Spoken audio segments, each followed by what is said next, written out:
नमस्कार दोस्तों, ये ध्येय आईएएस टेस्ट सीरीज नंबर 3 का टेस्ट सीरीज है और 50 तक हमने रिवीजन कर लिया है। 51 से अब हम देखेंगे। तो इसमें पॉलिटी और करंट अफेयर के प्रश्न हैं, ये तो पता ही है हमें। एक इन्फॉर्मेशन ये है कि दृष्टि आईएएस का जो पॉलिटी के प्रश्न पत्र हैं सेगमेंट वाला, वो अपलोडेड है 3 पार्ट में। तो अगर आप उसने नहीं देखा है तो ज़रूर देखिए उसको। और इसके अलावा पॉलिटी के जो प्रीवियस ईयर्स के प्रश्न हैं 12 से लेकर के 2020 तक, उसे भी मैं अपलोड कर रहा हूँ। 2-3 पार्ट शायद अपलोड हो चुका है, तो प्लेलिस्ट में जा करके देखिए, ज़रूर आपको बहुत मदद करेगा। अब देखिए 51 नंबर प्रश्न क्या है। भारतीय संविधान में संघीय शब्द प्रयुक्त हुआ है, तो जो विकल्प है इसमें उद्देशिका में, अनुच्छेद 368 में, संविधान के भाग 4 में, संविधान में कहीं भी प्रयुक्त नहीं हुआ है। तो इसका आंसर तो विकल्प के हिसाब से हो जाएगा, संविधान में कहीं प्रयुक्त नहीं हुआ है, ऑप्शन डी। लेकिन एक बात अगर होता तो कन्फ्यूजन होता कि जैसे संविधान के अनुच्छेद 1 है, उसमें भारत को क्या बताया गया है, भारत अर्थात इंडिया राज्यों का संघ होगा। तो अगर ये ऑप्शन में होता थोड़ा कन्फ्यूजन होता, लेकिन ऑप्शन में है ही नहीं, तो इसका सीधा सीधा आंसर हो जाएगा डी। 52, निम्नलिखित में से कौन सी शक्ति राज्य के राज्यपाल को अनुच्छेद 213 के अंतर्गत प्राप्त है। तो 213 ये तो राज्यपाल का जो अध्यादेश की शक्ति है उससे संबंधित है, तो इसलिए इसका आंसर बी हो जाएगा, विधानमंडल की विश्रांति के दौरान अध्यादेश प्रख्यापित करने की। 53, मूल अधिकारों की रक्षा हेतु रिटों को जारी करने का अधिकार प्राप्त है। तो मूल अधिकार की रक्षा के लिए उच्चतम न्यायालय और उच्च न्यायालय दोनों रिट जारी करती है। उच्च न्यायालय अनुच्छेद 32 के तहत और उच्चतम न्यायालय अनुच्छेद 226 के तहत। अच्छा, आपसे एक प्रश्न पूछता हूँ, वैसे इसका आंसर डी है, ए और बी दोनों। आपसे प्रश्न ये है कि डॉक्टर भीमराव अंबेडकर ने किसे संविधान का हृदय और आत्मा कहा है। तो कौन से आर्टिकल को कहा है, ये आप बताइए मुझे। रिवीजन करके लक्ष्मीकांत से ही बताइए, चाहे जो भी आपका नोट्स है।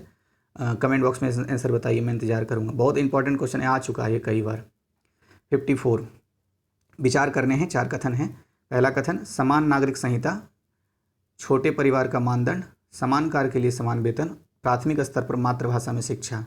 तो इसमें से ये पहचानना है कि नीति निर्देशक सिद्धांत में कौन कौन सम्मिलित है। तो इसमें सिर्फ सम्मिलित है 1 और 3, समान नागरिक संहिता, क्योंकि अनुच्छेद 44 में इसके बारे में कहा गया है, और समान कार्य के लिए समान वेतन तो 39 डी में इसके बारे में कहा गया है। तो 1 और 3 इसका आंसर हो जाएगा। अब जब डीपीएसपी की बात कर ही रहे हैं तो 2-3 बेसिक बात याद कर लेते हैं कि भारतीय संविधान में नीति निर्देशक सिद्धांत यानी डीपीएसपी आयरलैंड के संविधान से प्रेरित है। दूसरा ये इसका उल्लेख भारतीय संविधान के भाग 4 में है। तीसरा ये अनुच्छेद 36 से 51 तक डीपीएसपी का वर्णन है। तो ये कुछ विशेष बातें हो गई। तो जब भी इस तरह से आए तो मैं तो वैसे रिवीजन करा ही दूंगा आपका, जो भी याद आएगा, लेकिन ऐसे जोड़ के पढ़ने से थोड़ा ज़्यादा अच्छा रहता है। वैसे तो पता ही है कि भाई सारी किताबें सबको पता है, लेकिन फिर भी कुछ का रिजल्ट होता है, कुछ का नहीं। तो यही पढ़ने का तरीका थोड़ा सा बदलना पड़ेगा। 55 नंबर क्वेश्चन देखते हैं। एक संसद सदस्य की सीट को रिक्त घोषित किया जा सकता है यदि वह सदन में लगातार डैश की अवधि के लिए अनुपस्थित रहता है। तो 2 माह के लिए अगर सदन का कोई भी सदस्य अनुपस्थित रहेगा, 2 माह या 60 दिन, तो उसके सीट को रिक्त घोषित कर दिया जाता है। संसद के संबंध में अनुच्छेद 101(4) में ये बातें कही गई है, और विधानमंडल के संबंध में अनुच्छेद 190(4) में ये बातें कही गई है। तो 2 महीना या 60 दिन ध्यान रखिएगा। 56, संविधान के अनुच्छेद 72 के अंतर्गत राष्ट्रपति को प्राप्त क्षमादान की शक्ति एक क्या है, न्यायिक शक्ति है। तो क्षमादान की शक्ति न्यायिक शक्ति है, एक तो ये पॉइंट हो गया। दूसरा क्वेश्चन में भी एक फैक्ट है कि कौन से अनुच्छेद के तहत ये राष्ट्रपति द्वारा क्षमादान की शक्ति का प्रयोग किया जाता है। तो अनुच्छेद 72 ध्यान रखना है।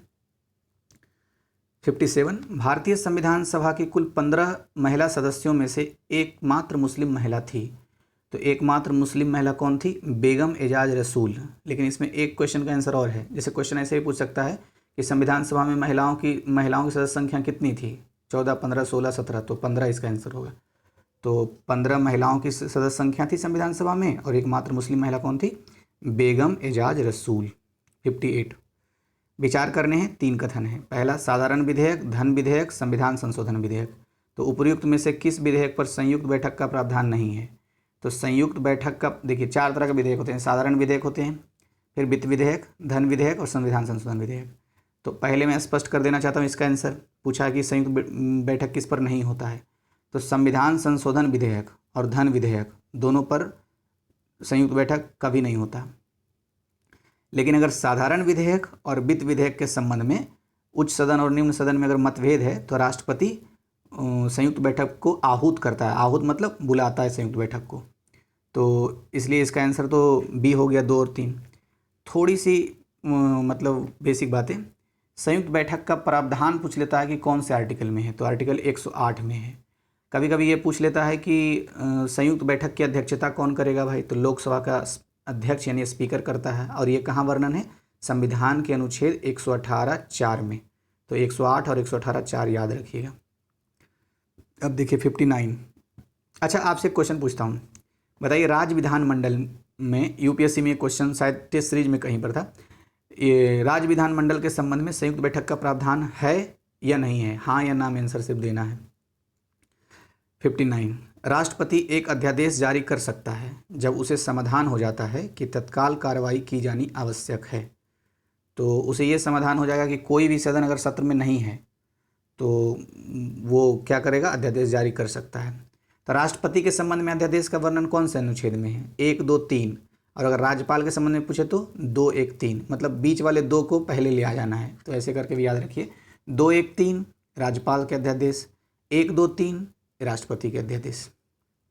60 नंबर, संसद विधि द्वारा 2 या 2 से अधिक राज्यों के लिए एक उच्च न्यायालय की स्थापना कर सकती है, यह वर्णित है। तो यह अनुच्छेद 231 में वर्णित है कि संसद विधि बना करके 2 या 2 से अधिक राज्यों के लिए एक उच्च न्यायालय की स्थापना कर सकती है। ये वर्तमान में भी है भी। अच्छा, वर्तमान में उच्च न्यायालयों की संख्या कितनी है, आप कमेंट बॉक्स में बताइए थोड़ा सा रिसर्च करके। 61 में कथन है, लोकतंत्र में एक संस्था द्वारा दूसरे पर अंकुश लगाने की व्यवस्था होती है। तो सही बात है, लोकतंत्र में एक संस्था पर दूसरे पर एक संस्था द्वारा दूसरे संस्था पर अंकुश लगाने की व्यवस्था होती है। इसी को तो चेक एंड बैलेंस कहते हैं। तो पहला कथन सही है। कारण है कि विधायिका पर कार्यपालिका का नियंत्रण होता है।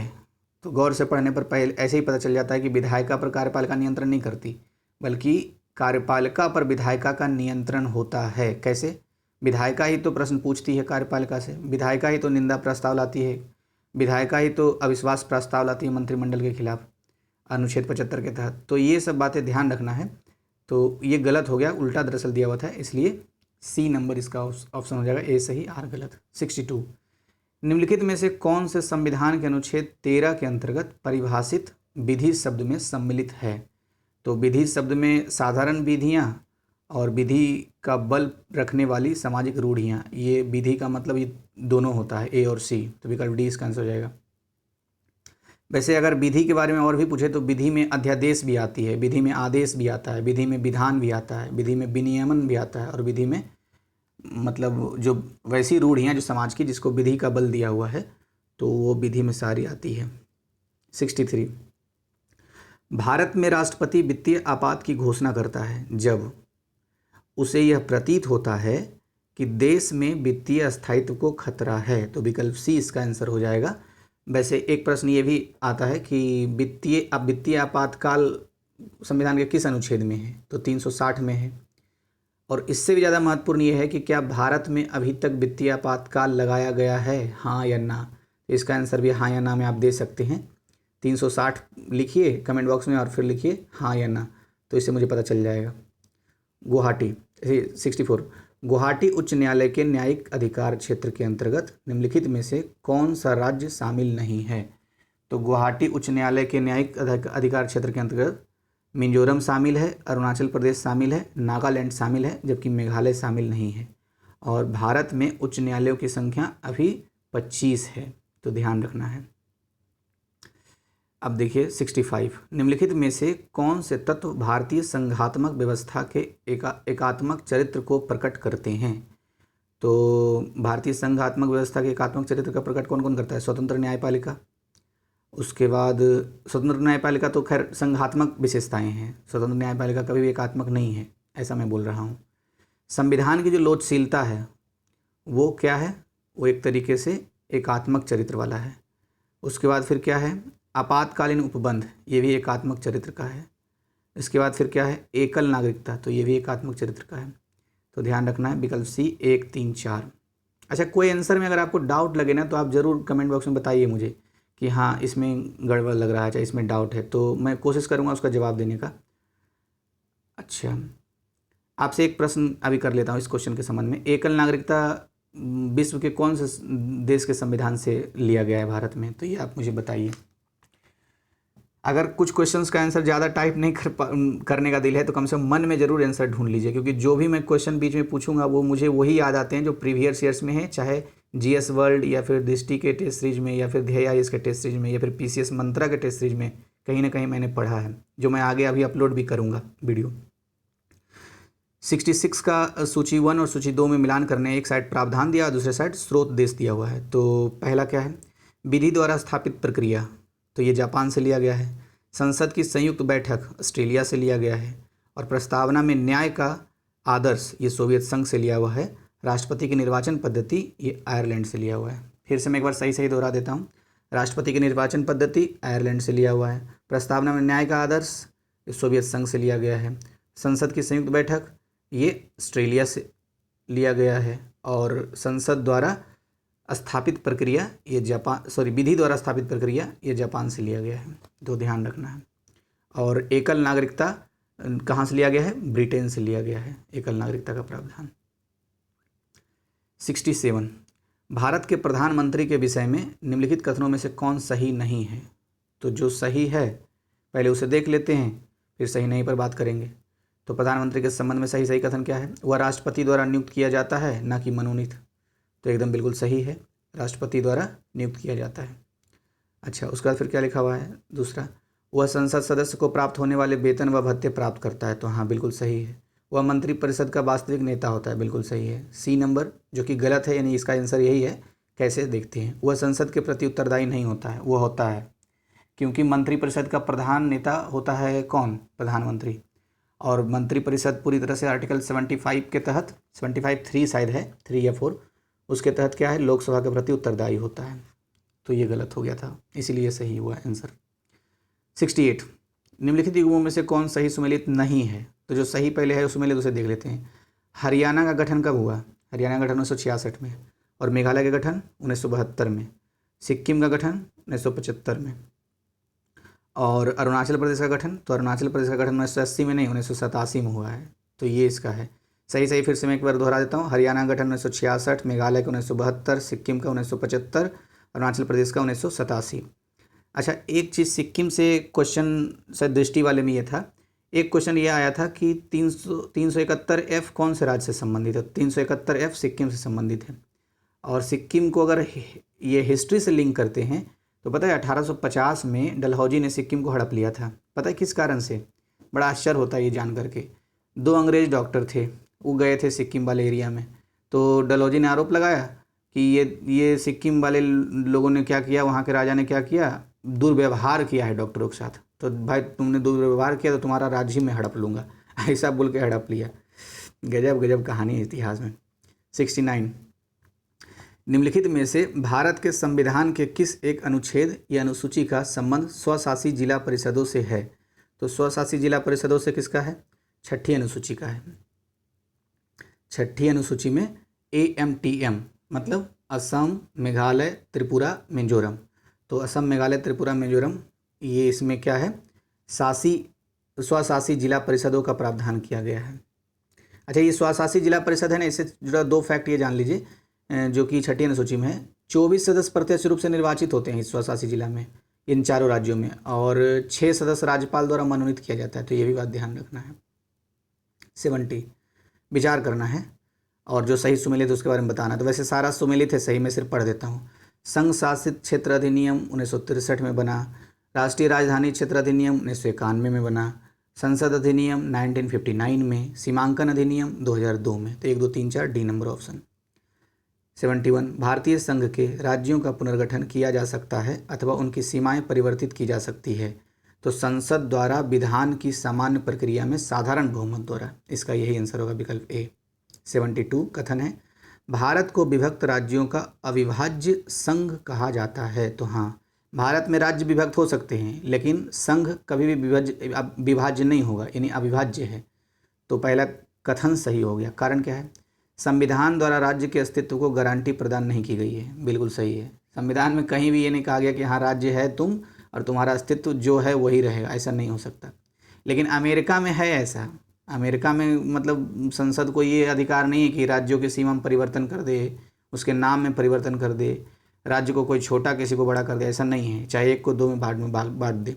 भारत में ऐसा है, भारत में बांटा जा सकता है। तभी तो बिहार से झारखंड, आंध्र प्रदेश से तेलंगाना, बहुत सारे उदाहरण हैं ऐसे। तो ये दोनों कथन कारण तो सही हैं ही स्वतंत्र रूप से, और एक दूसरे की व्याख्या भी करते हैं, इसलिए विकल्प ए इसका सही आंसर हो गया। 73। देखिए वीडियो अगर थोड़ा लंबा लगे ना आपको तो 1.25 जरूर कर लीजिए भाई, आप समय बचाइए, क्योंकि फास्ट रिवीजन इसका नाम ही है। लेकिन हाँ, ऐसा भी नहीं कि बस खाली वीडियो कंप्लीट कर दिया समझ नहीं है, क्योंकि इसमें जो जो पॉइंट प्रीवियस ईयर्स में चाहे कहीं कहीं और देखा हूँ तो मैं चाहता हूँ कि मैं बोल दूँ इसके सामने कनेक्ट करके पढ़ने का। अब देखिए 73, राज्यसभा का सभापति पद ग्रहण करता है। तो पद ग्रहण करता है, कैसे करता है? तो राज्यसभा का सभापति दरअसल पदेन होता है। कैसे पदेन होता है भाई? तो जो उपराष्ट्रपति होता है वही आर्टिकल 64 के तहत पदेन सभापति हो जाता है राज्यसभा का, इसलिए डी नंबर ऑप्शन हो गया इसका। 74, न्यायिक समीक्षा का तात्पर्य है। तो न्यायिक समीक्षा का मतलब क्या होता है? कार्यपालिका एवं व्यवस्थापिका दोनों के कार्यों की वैधता की जांच करना, कि मतलब कार्यपालिका जो काम कर रही है और व्यवस्थापिका जो काम कर रही है वो संविधान सम्मत है या नहीं है। तो ये काम कौन करती है? न्यायपालिका करती है। अच्छा, आपसे एक प्रश्न है, न्यायिक समीक्षा यानी जुडिशियल रिव्यू जो है ये कौन से देश से भारत में लाया गया है? एक ये भी पूछता है कि कौन कौन से व्यक्ति का योगदान है इसको भारत में लाने का। तो खैर इसको अभी क्वेश्चन आएगा आगे तो मैं बताऊंगा, लेकिन आप मुझे कमेंट बॉक्स में बताइए कि किस देश से ये लिया गया है, प्रेरित है भारत में। 75, निम्नलिखित प्रावधानों में से किसके अंतर्गत प्रत्येक पंचायत में अनुसूचित जातियों तथा अनुसूचित जनजातियों के लिए आरक्षण की व्यवस्था की गई है? तो अनुच्छेद 243D जो है ना, वो पंचायतों में ये अनुसूचित जाति SC/ST के लिए आरक्षण की बात की गई है।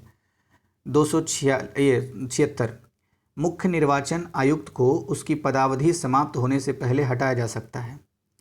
तो उस रीति के अनुसार हटाया जा सकता है या उन आधारों पर हटाया जा सकता है जैसे कि उच्चतम न्यायालय के न्यायाधीशों को हटाया जाता है। उच्चतम न्यायालय के, उच्च न्यायालय नहीं बोल रहा हूँ, उच्चतम न्यायालय सुप्रीम कोर्ट के न्यायाधीशों को जैसे हटाया जाता है वैसे ही मुख्य निर्वाचन आयुक्त को हटाया जा सकता है। तो विकल्प सी इसका आंसर हो जाएगा। अच्छा, एक फैक्ट और है इससे संबंधित, जब मुख्य निर्वाचन की आयु मतलब 6 वर्ष या 65 वर्ष जो भी पहले हो उस तक के लिए ये नियुक्त होते हैं, और ठीक यही कैग का भी है, नियंत्रक महालेखा परीक्षक का 6 वर्ष और 65 वर्ष। 77, मंत्रिमंडल पर संसदीय नियंत्रण के उपायों में निम्नलिखित में से कौन सा एक सम्मिलित नहीं है? तो संसदीय नियंत्रण में महाभियोग सम्मिलित नहीं है मंत्रिमंडल पर, जबकि निंदा प्रस्ताव की लाया जा सकता है मंत्रिमंडल पर, अविश्वास प्रस्ताव भी लाया जा सकता है, ध्यानाकर्षण प्रस्ताव भी लाया जा सकता है, महाभियोग मंत्रिमंडल के खिलाफ नहीं लाया जा सकता है। ये तो संविधान के अनुच्छेद 61 में राष्ट्रपति के खिलाफ लाया जाता है, 61 में ऐसा दिया गया है। 78, निम्नलिखित में से किस एक में द्विसदनीय प्रणाली नहीं है? तो अमेरिका में भी द्विसदनीय प्रणाली है, भारत में तो है ही राज्यसभा लोकसभा, ब्रिटेन में भी है, जबकि चीन में नहीं है।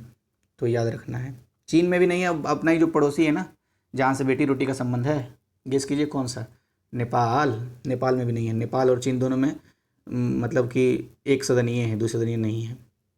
79, संसदीय शासन प्रणाली में निम्न में से कौन से वे माध्यम हैं जिनके द्वारा विधायिका कार्यपालिका को नियंत्रित करती है? तो स्थगन प्रस्ताव ला करके विधायिका कार्यपालिका को नियंत्रित कर देगी, वित्तीय कटौती ला करके, विश्वास प्रस्ताव ला करके, ये सब चीज़ें हैं। उपरोक्त सभी डी नंबर ऑप्शन हो जाएगा सही इसका। 80 में क्या है जो सत्य है उसे पहचानना है। तो पहला कथन, राज्यसभा एवं लोकसभा दोनों में चुने जाने हेतु किसी भी नागरिक को न्यूनतम 25 वर्ष की आयु होनी चाहिए। जी नहीं, लोकसभा में चुनना है भाई खुद को तो 25 वर्ष तो चलो ठीक है चलेगा, लेकिन राज्यसभा के लिए 30 वर्ष होने चाहिए। तो पहला कथन गलत हो गया। दूसरा, संसद के किसी भी सदन का सदस्य चुने जाने हेतु व्यक्ति को भारत का नागरिक होना चाहिए। तो हाँ, तो भारत का नागरिक होना चाहिए संसद का सदस्य चुना जाने हेतु। तो ये सबसे आसान योग्यता है भाई भारतीयों के लिए, तो भारत का नागरिक तो है ही। याद रखना है राज्यसभा के लिए कितने वर्ष? 30 वर्ष। अच्छा, प्रेसिडेंट और गवर्नर के लिए पूछता तब क्या आप बताते? 35 वर्ष बताना होता। 81, भारतीय संविधान में वर्णित प्रावधानों के तहत कोई व्यक्ति संसद की सदस्यता हेतु अयोग्य होगा यदि वह क्या क्या होगा? तब पहला, ये सक्षम न्यायालय द्वारा घोषित मानसिक स्तर पर अस्वस्थ हो, तब पर भी वो क्या हो जाएगा? संसद की सदस्यता हेतु अयोग्य हो जाएगा। दूसरा, किसी विदेशी राज्य की नागरिकता स्वेच्छा से प्राप्त कर लिया हो, तब पर भी वो अयोग्य हो जाएगा। तीसरा, भारत सरकार या राज्य सरकार के किसी लाभकारी पद पर हो, तब पर भी वो अयोग्य हो जाएगा। तो उपयुक्त सभी इसका डी नंबर हो जाएगा आंसर। अच्छा, एक और है जिसके कारण अयोग्य हो सकता है, पता है क्या है वो? वह संसद अगर कोई विधि बनाती है तो यानी संसद द्वारा बनाए गए कानून के तहत भी अयोग्य हो सकता है। तो ये 4 ऐसे प्रकार हैं जिसके कारण संसद सदस्य अयोग्य हो सकते हैं। कथन, मंत्रिपरिषद सामूहिक रूप से लोकसभा के प्रति उत्तरदायी होते हैं। तो बिल्कुल उत्तरदायी होते हैं। ये संविधान के आर्टिकल 75(4) में वर्णित है। अब 75(4) है कि 3 है, ये थोड़ा सा कन्फ्यूजन हो रहा है, लेकिन 75 में वर्णित है, इतना तो एकदम गारंटी है। कारण, भारतीय संसदीय प्रणाली में सरकार का कार्यकाल तभी तक बना रहता है जब तक लोकसभा में उसे बहुमत का विश्वास प्राप्त हो। तो लोकसभा में बहुमत का विश्वास प्राप्त हो तो ये बात भी सही है। जब लोकसभा में बहुमत का विश्वास ही नहीं रहेगा मंत्रिमंडल पर, तो अविश्वास प्रस्ताव अगर पास हो जाता है तो फिर खत्म हो जाएगा। तो ये सही है दोनों, इसलिए ए नंबर ऑप्शन दोनों सही होते हैं और व्याख्या भी करते हैं। 83, निम्नलिखित में से कौन से भारत शासन अधिनियम 1935 से संबंधित है? तो जो तीनों दिया हुआ है ना, तीनों संबंधित है। मैं सिर्फ पढ़ देता हूँ। संघीय शासन प्रणाली भारत शासन अधिनियम 1935 से आया है। संघीय न्यायालय का गठन भी भारत शासन अधिनियम 1935 से हुआ है। और संघ स्तर पर द्वैध शासन भी 1935 से ही हुआ है। विकल्प डी सी। 84, भारतीय संविधान में पंचायती राज की स्थापना से संबंधित भाग एवं अनुसूची हैं। तो पंचायती राज का जो भाग क्या है? भाग पूछे तो 9, अनुसूची पूछे तो 11। अब पंचायती राज संबंधी संविधान संशोधन कौन सा है? तो वो 73वां है, ये भी ध्यान रखना है। अब देखिए, एक फैक्ट याद आ रहा है लेकिन अभी बताऊँ कन्फ्यूजन होगा, इसलिए बार बार रुकना पड़ रहा है मुझे, बाद में बताते हैं, फिर आगे आएगा क्वेश्चन। 85, राज्य वित्त आयोग के संबंध में निम्नलिखित कथनों में से कौन सा सत्य है? तो पहला, यह एक संवैधानिक संस्था है। तो बिल्कुल सही है, संवैधानिक संस्था है। कैसे पता है? क्योंकि राज्य वित्त आयोग की जो प्रावधान है वो 243(I) में शायद की गई है। देखते हैं। इसका गठन राष्ट्रपति द्वारा प्रत्येक 5 वर्ष पर किया जाता है। तो हाँ सही है। अरे राष्ट्रपति द्वारा? ना ना ना, राज्य वित्त आयोग का तो गवर्नर के द्वारा किया जाता है, तो दूसरा गलत हो गया। इसके गठन का प्रावधान अनुच्छेद 243(I) में वर्णित है। हाँ ये सही है। तो राज्य वित्त आयोग के संबंध में ये संवैधानिक संस्था है क्योंकि अनुच्छेद 243(I) के तहत है ये। और राज्य वित्त आयोग का गठन कौन करता है? प्रत्येक 5 वर्ष पर द गवर्नर करता है, ध्यान रखना है। अच्छा, अभी एक प्रश्न आया था इसी टेस्ट में, अभी कुछ समय पहले हमने बात की। अनुसूचित जाति अनुसूचित जनजाति का जो रिजर्वेशन है पंचायती राज में, वो कौन से अनुच्छेद में है? तो 243 क्या था वो? 243D था, याद रखिएगा 243D। अच्छा, ये राज्य वित्त आयोग क्या करता है? ये इसका काम पता क्या है? पंचायतों की वित्तीय स्थिति की समीक्षा करना है ये। अब 86, निम्नलिखित में से जो सुमेलित नहीं है उसको पहचाना। देख शायद प्रावधान है दूसरे अनुच्छेद, तो देखिए फैक्ट रिलेटेड आ गया। तो बच्चों के लिए मुफ्त एवं अनिवार्य शिक्षा, तो किसमें है? अनुच्छेद 45 में है दिया हुआ। अच्छा, राष्ट्रपति के अध्यादेश जारी करने की शक्ति, तो 103 में है। याद रखिएगा 1, 2, 3 राष्ट्रपति द्वारा अध्यादेश जारी किया जाता है। और ये बीच वाले 2 को पहले ले आइए, तो 2, 1, 3 ये राज्यपाल द्वारा अध्यादेश जारी किया जाता है, ये ध्यान रखना है। तो ये सही हो गए दोनों। सी नंबर, कार्य करने हेतु सही और मानवीय स्थिति, तो ये 42 में दिया हुआ है। और कार्य का अधिकार, ये दरअसल कार्य का कुछ विशेष मामलों में काम का अधिकार, शिक्षा का अधिकार, सार्वजनिक सहायता का अधिकार, ऐसे पूरा लिखा हुआ है। तो ये 43 में नहीं 41 में है, तो इसलिए डी नंबर गलत हो गया। 87, निम्नलिखित में से किस परिस्थिति में संसद में संयुक्त बैठक का प्रावधान है? तो पता है कौन कौन से परिस्थिति में संयुक्त बैठक बुलाई जाती है? पहले बताता हूँ, उसके बाद कुछ फैक्ट बताऊँगा। यदि विधेयक को दूसरे सदन द्वारा स्वीकृत कर दिया गया हो।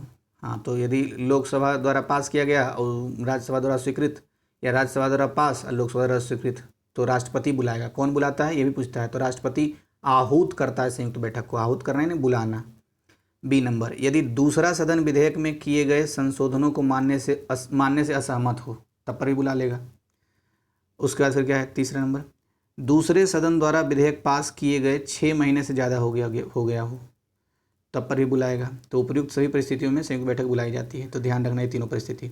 फिर से दोहरा देता हूँ। पहला सदन पास कर दिया, दूसरा सदन अस्वीकृत कर दिया। अच्छा, दूसरा सदन विधेयक में संशोधन को मानने से असहमति कर दी तब पर भी। और अगर मान लिया जाए दूसरे सदन द्वारा विधेयक पास किए गए 6 महीने से ज़्यादा वक्त बीत गया और कोई जवाब ही नहीं है तब पर भी राष्ट्रपति बुलाएगा। भाई आओ, क्या दिक्कत है, दोनों आके मिलकर बैठो, बताओ दोनों क्या समस्या, ऐसा करते हैं संयुक्त बैठक। अच्छा, शब्द वहाँ यूज होता है आहूत करता है, तो आहूत करने मतलब बुलाना है, ध्यान रखिएगा। तो ये हो गया आंसर। अब देखिए, अभी इसी में हमने देखा था 2 आर्टिकल, एक 118(4) और 108(1). 108(1) में क्या लिखा हुआ है? संयुक्त बैठक का प्रावधान वहीं पर है। 118(4) में क्या है? 118(4) से ही ये पता चलता है कि संयुक्त बैठक की अध्यक्षता कौन करेगा, अध्यक्ष करेगा लोकसभा का। तो ये ध्यान रखना है। अच्छा, आपसे एक प्रश्न है कि संयुक्त बैठक का प्रावधान किस देश से लिया गया है। इसी में अभी मिलान करने वाला मैं आया था, आप बताइए कमेंट बॉक्स में। हिंट भी यहाँ पर था, गौर से देखा हुआ स्लाइड अगर आपने तो। कथन, संसद के लिए राष्ट्रपति का अभिभाषण केंद्रीय मंत्रिमंडल तैयार करता है। बिल्कुल सही है। कारण, वास्तविक कार्यपालिका शक्ति केंद्रीय मंत्रिमंडल में निहित होती है। तो हाँ, दोनों एक दूसरे की व्याख्या भी करता है, विकल्प है। ये तो इजी क्वेश्चन था। सांसद स्थानीय क्षेत्र विकास निधि यानी MP लैड जिसको कहते हैं, के संबंध में कौन सा सत्य है ये बताना है। तो पहला कथन, इस योजना की शुरुआत दिसंबर 1993 में हुई थी। तो ये बिल्कुल सही है, 1993 में हुई थी। फिर क्या लिखा हुआ है, यह पूरी तरह केंद्र सरकार की सहायता प्राप्त है। हाँ, बिल्कुल सही है। तीसरा, लोकसभा एवं राज्यसभा के मनोनीत सदस्य इसमें सम्मिलित नहीं होते हैं। बिल्कुल गलत है ये। जब संसद को देंगे तो मनोनीत हो या निर्वाचित हो, सबको देना होगा। तो इसलिए करके तीसरा नंबर गलत हो गया। तो 1, 2 सही है, विकल्प 20 का आंसर हो गया। 90 जो सत्य है वो पहचानना है। तो वैसे इसमें सारे सत्य हैं, मैं पढ़ देता हूँ सिर्फ। अविश्वास प्रस्ताव संसद में लाने के लिए किसी विशेष कारण का उल्लेख नहीं करना होता है। तो बिल्कुल सही है, अविश्वास प्रस्ताव लाया जाएगा आर्टिकल 75 के तहत, लेकिन कोई कारण का उल्लेख नहीं करना होता है। दूसरा, विश्वास प्रस्ताव का प्रचलन संसदीय नियमों में नहीं है बल्कि व्यवहारिक रूप में प्रयोग होने लगा है। बिल्कुल सही है। सी, विश्वास मत या अविश्वास प्रस्ताव संसद के किसी एक सत्र में एक ही बार लाया जा सकता है। बिल्कुल सही है। अच्छा, 91, भारत का महान्यायवादी संसद की बैठकों में भाग ले सकता है किंतु मत नहीं दे सकता, यह वर्णित है। तो यह 88 में वर्णित है, अनुच्छेद 88 में, ध्यान रखना है। अच्छा, जब महान्यायवादी की बात कर ही रहे हैं तो आर्टिकल 76 भी याद आना चाहिए, क्योंकि 76 में ही महान्यायवादी का वर्णन है, महान्यायवादी पद का। और ये भारत का सर्वोच्च विधि अधिकारी होता है, ये भी ध्यान रखना है। तो 3 फैक्ट हो गया, अनुच्छेद 88, 76 और भारत का प्रथम विधि अधिकारी। और ये ध्यान रखना है, क्वेश्चन में भी जो फैक्ट है उस पर भी क्वेश्चन बनता है कि मत नहीं दे सकता है, बस भाग ले सकता है कार्रवाइयों में। 92, पहला कथन, किसी राज्य विधानमंडल के दोनों सदनों में किसी भी साधारण विधेयक पर गतिरोध की स्थिति में संयुक्त बैठक का प्रावधान है। देखिए, यही क्वेश्चन मैंने पूछा था, अभी आ ही गया। तो याद रखिए कि संयुक्त बैठक का प्रावधान राज्य विधानमंडल संबंधित है ही नहीं। तो अब दूसरा क्या है, विधान परिषद साधारण विधेयक को अधिकतम 90 दिन तक रोक सकती है। जी नहीं, ये गलत हो गया। पता है, अधिकतम 4 महीने तक, पहले बार में 3 महीना, फिर बाद में 1 महीना, तो 4 महीने तक रोक सकती है। तो 3 चौक 12, 120 दिन लिखता तो सही हो जाता है, लेकिन 90 दिन लिखा है, तो ये तो गलत हो गया। तो दोनों गलत, इसलिए ना तो 1 ना ही 2, डी नंबर ऑप्शन। 93, फिर से विचार करना है, करते हैं विचार। पहला है परामर्श संबंधी क्षेत्राधिकार। तो परामर्श संबंधी क्षेत्राधिकार, प्रारंभिक क्षेत्राधिकार, अपीलीय क्षेत्राधिकार, कौन से उच्च न्यायालय के मुख्य क्षेत्राधिकार नहीं है। तो प्रारंभिक क्षेत्राधिकार भी उच्च न्यायालय के अंतर्गत आता है, अपीलीय क्षेत्राधिकार भी उच्च न्यायालय के अंतर्गत आता है, लेकिन परामर्श संबंधी जो क्षेत्राधिकार है ये सिर्फ और सिर्फ सुप्रीम कोर्ट के साथ है, यानी उच्चतम न्यायालय के संबंध में है। 143 के तहत राष्ट्रपति संवैधानिक विषयों पर सलाह लेना हो, परामर्श लेना हो तो उच्चतम न्यायालय से ले लेता है, ये बात है। विकल्प इसका कौन सा हो गया, बी, केवल एक। 94, भारत के संविधान के निम्नलिखित अनुच्छेदों में से किसके अनुसार प्रत्येक राज्य की कार्यपालिका शक्ति का इस प्रकार प्रयोग किया जाएगा जिससे संघ की कार्यपालिका शक्ति के प्रयोग में कोई अड़चन न हो। तो अनुच्छेद 257 में ये बातें कही गई है। क्या कही गई अनुच्छेद 257 में, फिर से दोहरा देता हूँ। अनुच्छेद 257 में ये कहा गया है कि भारत के संविधान के अनुच्छेदों में से किसके अनुसार, तो प्रत्येक राज्य की कार्यपालिका, अनुच्छेद 257 में कहा गया प्रत्येक राज्य की कार्यपालिका शक्ति का इस प्रकार प्रयोग करेगी जिसमें संघ की कार्यपालिका शक्ति में कोई भी अड़चन ना आए। तो 257 में कहा गया है। अच्छा, आगे 95, जो सही सुमेलित नहीं है उसके बारे में बताना है। तो जो सही है पहले देख लेते हैं। संसदीय विशेषाधिकार कहाँ से लिया गया है, ब्रिटेन से। तदर्थ न्यायाधीशों की नियुक्ति फ्रांस से लिया गया है। अच्छा, फिर क्या है, न्यायिक पुनर्विलोकन की शक्ति, तो अमेरिका से लिया गया है। तो यही देखिए, न्यायिक पुनर्विलोकन और न्यायिक समीक्षा अभी पूछा था क्वेश्चन ऊपर हमने, तो अमेरिका से लिया गया है। अच्छा, सर्वोच्च न्यायालय का परामर्शी क्षेत्राधिकार अभी आया था ना, 143 में है कि राष्ट्रपति न्याय मतलब विधि संबंधित बात से परामर्श ले सकता है सर्वोच्च न्यायालय से। तो ये कहाँ से लिया गया है, तो ये ऑस्ट्रेलिया से नहीं, कनाडा से लिया गया है। ऑस्ट्रेलिया से तो संयुक्त बैठक का प्रावधान लिया गया है ना, अभी तो पढ़ा था हमने। तो विकल्प सी इसका आंसर हो जाएगा। अच्छा, 96, अच्छा, एकल नागरिकता भी अभी हमने पढ़ा था, तो ये भी ब्रिटेन से लिया गया, एकल नागरिकता भी 96। निम्नलिखित में से कौन सा एक राज्य का नीति निदेशक तत्व नहीं है? तो पहला क्या है? वैसे तो मानव के दुर्व्यापार एवं बलात्कार श्रम का प्रतिषेध ये नहीं है, क्योंकि ये फंडामेंटल राइट आर्टिकल 23 में है लिखा हुआ। तो यही इसका आंसर जगह पूछा है कौन सा तत्व नहीं है। लेकिन कौन कौन सा है वो देख लेते हैं थोड़ा सा। पर्यावरण का संरक्षण एवं संवर्धन, ये डीपीएसपी की बात है। डीपीएसपी यानी कि राज्य के नीति निदेशक तत्व, पता ही होगा। तो 48A में वर्णन है पर्यावरण का संरक्षण एवं संवर्धन। फिर दूसरा है काम, शिक्षा और लोक सहायता पाने का अधिकार, तो 41 में अभी आया था मिलाने के लिए। और डी नंबर है कृषि एवं पशुपालन का गठन, तो 48 में ये लिखा हुआ है। 97 जो सही सुमेलित उसे पकड़ना है। तो कैसे पकड़ेंगे सही सुमेलित को? निम्न में से कौन सा एक सही सुमेलित है? तो पहला ही सही सुमेलित है। सेवाओं पर कर का प्रावधान 88वां संविधान संशोधन में हुआ था। अब बाकी सब मिलावा देता हूँ ऐसे ही। अनुसूचित जाति आयोग का गठन 89 संविधान संशोधन से हुआ है, सही पढ़ रहा हूँ। मेघालय राज्य की स्थापना 22वें संविधान संशोधन से हुआ है। नगर निगम नगर पालिका की स्थापना 74वें संविधान संशोधन से हुआ है। तो फिर से एक बार दोहरा दूँ, चलिए दोहरा देते हैं। नगर निगम नगर पालिका की स्थापना 74 संविधान कॉन्स्टिट्यूशन अमेंडमेंट। मेघालय राज्य की स्थापना 22nd कॉन्स्टिट्यूशनल अमेंडमेंट। अनुसूचित जाति आयोग का गठन 89th कॉन्स्टिट्यूशनल अमेंडमेंट। और सेवाओं पर कर का प्रावधान 88th कॉन्स्टिट्यूशनल अमेंडमेंट। विचार करने हैं। उपराष्ट्रपति, प्रधानमंत्री, राज्यपाल, मुख्य निर्वाचन आयुक्त, तो उपयुक्त में से किन की नियुक्ति भारत के राष्ट्रपति द्वारा की जाती है? नियुक्ति पूछ रहा है। तो उपराष्ट्रपति की तो नहीं की जाती है पहली बात, तो इसलिए ऐसे एलिमिनेट हो गया। सी नंबर भी एलिमिनेट हो गया क्योंकि उसमें एक है। बी नंबर भी एलिमिनेट हो गया क्योंकि उसमें एक है। उपयुक्त सभी बोल रहे हैं तब एक तो शामिल ही है, तो ऐसे ही एलिमिनेट हो गया। इसलिए विकल्प ए नंबर 2, 3, 4 इसका सही हो जाएगा। वैसे फिर भी पढ़ देता हूँ। प्रधानमंत्री को आर्टिकल